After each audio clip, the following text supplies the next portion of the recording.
Hi everyone, welcome back to episode 25 of Ramayanam. ఈ రోజు రామాయణంలో మరొక కావ్యాన్ని చూద్దాం మనం. తతః పద్మ పలాశాక్షః కృత్వా ఆత్మానం చతుర్విధం పితరం రోచయామాస తదా దశరథం నృపం. దీనికి అర్థం ఏమిటంటే, నేనే నలుగురిగా ఈ దశరథ మహారాజుకు పుడతాను అని మహావిష్ణువు అంటాడనమాట. ఇంకా దీనికి అర్థం ఏంటి అంటే, ఋషశృంగుడు ఈ పుత్రకామేష్టి యాగాన్ని చేయిస్తున్నాడు. అది ఆల్మోస్ట్ ఎండింగ్కి వచ్చేసింది అనమాట.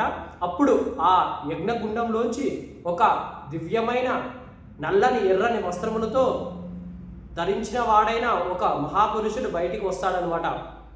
అతని చేతిలో వెండి మూత కలిగిన బంగారు పాయస పాత్ర ఒకటి ఉంటుంది.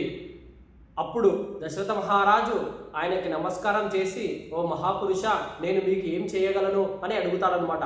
అప్పుడు ఆ దివ్య పురుషుడు, నన్ను ప్రజాపత్య అని అంటారు, నన్ను ప్రజాపతి పంపించారు, ఈ పాత్రలోని పాయసాన్ని దేవతలు నిర్మించారు, నీవు ఓ దశరథ మహారాజా ఈ పాయసాన్ని నీ భార్యను స్వీకరిస్తే నీకు సంతానం కలుగుతుంది.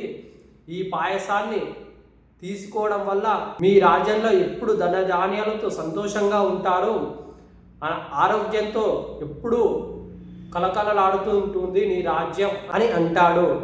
దశరథ మహారాజు ఆ పాయస పాత్రని తీసుకెళ్ళి అందులోని సగభాగాన్ని కౌశల్యకు, మిగతా సగభాగాన్ని సగం సగం చేసి కైకేయికి, సుమిత్రకి ఇస్తాడు.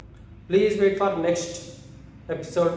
మీకు కనుక రామాయణాన్ని ఇంకా తెలుసుకోవాలనిపిస్తే మన ఛానల్ని సబ్స్క్రైబ్ చేసుకోండి, బెల్ని ఆన్ పెట్టుకోండి. వీడియోస్ ద్వారా మీరు రామాయణాన్ని తెలుసుకోవచ్చు. Thank you all.